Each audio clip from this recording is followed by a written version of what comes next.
자, 6번입니다. 자유롭게 하는 율법.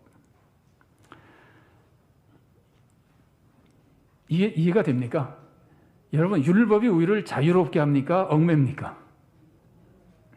여러분이 가지고 있는 인상은 뭐예요? 율법 딱 그러면은 나를 얽매는 거예요? 자유롭게 하는 거예요? 근데 왜 여기서는 자유롭게 한다 그러죠? 자, 한번 생각해 봅시다. 하나님이 우리들에게 율법을 주신 이유가 뭐예요? 우리를 율법을 통해서 구원하려고 그러는 거예요? 구원하고 나서 율법대로 살라고 준 거예요? 하고 나서 준 거죠. 이게 굉장히 중요해요. 그 율법을 주신 이 환경이 굉장히 중요합니다. 제가 읽어드리겠습니다. 율법은 구원받은 후에 하나님 백성답게 살도록 주신 겁니다. 그러면 하나님 백성이 이미 됐잖아요. 구원받았잖아요. 그래서 너는 내 백성이니까 이렇게 내 뜻대로 살아라고 하나님이 그 율법을 주시면은 고마울까요? 거추장스러울까요? 아니, 솔직하게 얘기해서. 솔직하게 얘기해서 고마운 게 진짜입니다. 하나님의 자녀가 돼서 예를 들어서 여러분이 정말 가고 싶었던 대학에 갔다 그럽시다. 그랬더니 그 대학에서는 강의 시간에는 꼭 그걸 입으라 그럽니다. 뭐라 그러지? 예를 들어서 뭐 가운 같은 거 입으라 그럽니다. 우리가 강의 시간은 정말 정신 차리고 외형적으로라도 해이해지지 않도록 해서 강의 시간마다 꼭 가운을 입어라 그러면은 그 정말 가고 싶은 대학에 들어간 사람이 우리는 강의 시간에 꼭 이 가운을 입고 강의를 들어야 된다고 해서 가운을 입으라 그러면은 귀찮고 거추장스러울까요? 자랑스러울까요? 고마울까요? 고맙죠? 아, 나는 여기서 제대로 된 교육을 받는구나. 예를 들어서 그렇다는 겁니다. 그래서 율법을, 정말 구원의 은혜를 먼저 깨달은 사람은 하나님이 율법을 우리들에게 주실 때 구원받은 데 감사하고 나에게 이렇게 가치 있는 삶을 가르쳐 주신 데 감사하고 그래서 감사 속에 지키는 겁니다. 자, 근데 이게 원래 이스라엘 사람들이 율법을 받았을 때의 모습인데 이제 이스라엘 사람들은 시간이 지나면서 이 율법을 주신 배경을 잊어버립니다. 배경이 은혜를 주신 다음에 율법을 주셨는데 은혜 받은 배경은 다 잊어버리고 율법을 안 지키면 벌 받고 지키면 상 받고 이 생각만 자꾸 하게 되는 거예요. 그러면 율법에 얽매이게 되는 겁니다. 그러니까 율법을 자유롭게 지키는 게 감사 속에 지키는 게 아니라 얽매여서 지키는 겁니다. 그런데 이거를 극복하게 해주는 것이 뭐냐면 복음이에요. 예수님이 율법을 지켜서 구원받는 게 아니라 내 십자가로 구원받는다. 구원해줬어요, 다시. 그러면은 복음 안에서 구원을 받고 이제는 하나님의 자녀가 돼서 감사와 기쁨 속에 율법을 지키는 겁니다. 그래서 율법은 지킬 때부터 얽매여서 지키는 게 아니라 감사와 자원해서 지키는 거예요. 혹시 그런 마음이 덜하다면 우리가 이거 고쳐나가야 돼요.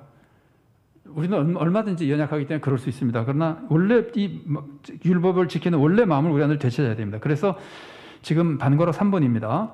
복음 안에서 율법을 받으면 이거는 구원받은 은혜에 감사하며 하나님의 자녀답게 사는 삶에 감사하며 자원해서 지킵니다. 제가 자유롭다고 표현했는데 억눌려 지키는 게 아니라 자원해서 지킵니다. 그런데 율법을 지키면 어떻게 되냐면은 율법을 만일에 내가 잘 지킨다면은 죄악에 억눌리는 것이 율법을 지키는 만큼 해방되는 겁니다.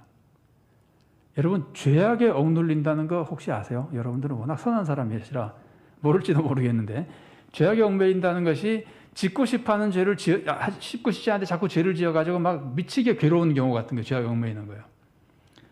아니면은 죄를 짓고 나서 벌이 무서워서 이거는 우리는 해당이 안 될지 몰라도 현상 속에 보면 좀 돼버리고 나면은 얼마나 얽매입니까? 죄를 짓고 나서.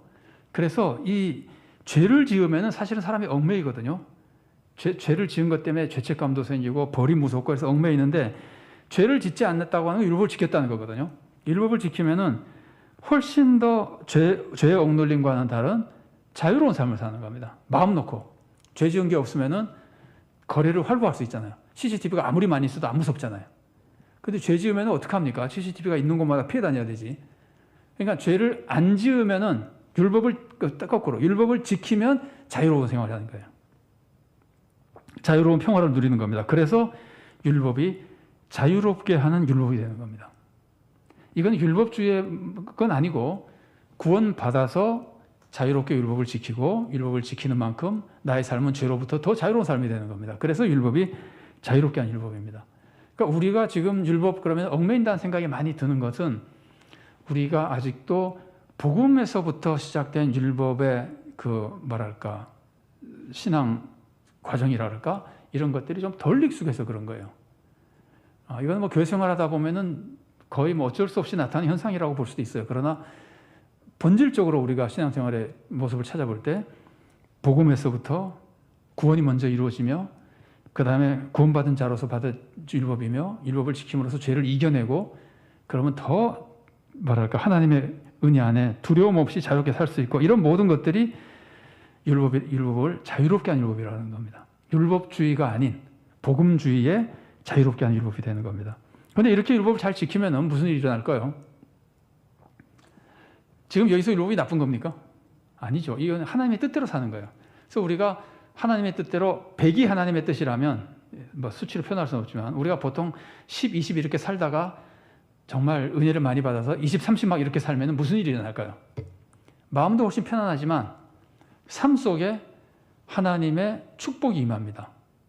하나님의 나라 의를 먼저 구하면 이 모든 것을 너에게 더할 것이라 해서 하나님의 축복이 임합니다. 하나님과 더 친밀해집니다. 그러면 더욱더 자유로운 삶을 사는 거예요.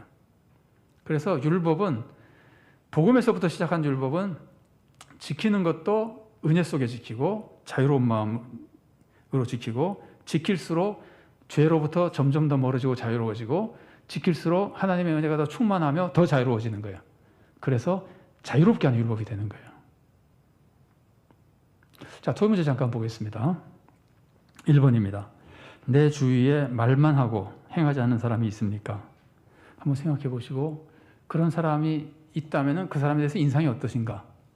나는 그걸 어떻게 생각하는가? 생각해 보고 이게 말하고 행하지 않는 것이 얼마나 사람들이 거부감을 가지는 것인지 또 하나님이 싫어하는 것인지를 한번 생각해 보자는 겁니다. 2번입니다. 말을 잘못해서 낭패를 당한 경험이 있으면 말씀해 주십시오. 뭐 살다 보면 이런 경험이 다 있어요. 그때 그 말을 안 했어야 되는데 뭐 이런 거 있잖아요. 그런데 그런 경험이 있으면 말씀해 보시고 내가 그때 그 말을 해서 그렇게 부끄럽고 안타까웠을 때 어떤 생각을 했는지 이제 다시는 이런 실수 안 하겠다고 뭐 생각해 보거나 그러지 않겠어요? 근데 이런 것들을 말실수에 대한 것들을 우리가 생각해 보고 피하기 위해서 결단하는 모습 같은 걸 생각해 보는 겁니다. 3번입니다. 나는 율법을 지킬 때 얽매여서 지킵니까? 자유롭게 지킵니까? 그러면 내가 만일에 답이 나온다면 나는 왜 그럴까? 두려움이 많은 것인지 아니면 하나님의 사랑을 잘 모르는 것인지 아니면 율법의 좋은 점을 잘 모르는 것인지 아니면 나는 자유롭게 지킨다면 하나님의 사랑을 나는 어느 만큼이나 신뢰하고 그 사랑 속에 살고 있는지 이런 것들을 쭉 생각해 보시면서 자유롭게 한 율법에 대한 의미를 생각해 보는 겁니다. 4번입니다. 두 가지 경건인데 이웃을 사랑하는 경건과 세속에 물들지 않는 경건 이 두 가지 경건을 한번 비교해서 말씀해 주십시오라고 하는 것은 정리해 보시라는 뜻이에요. 이 두 가지 경건의 모습을 잘 정리해서 신앙생활에 유익을 얻으면 좋겠다는 뜻입니다.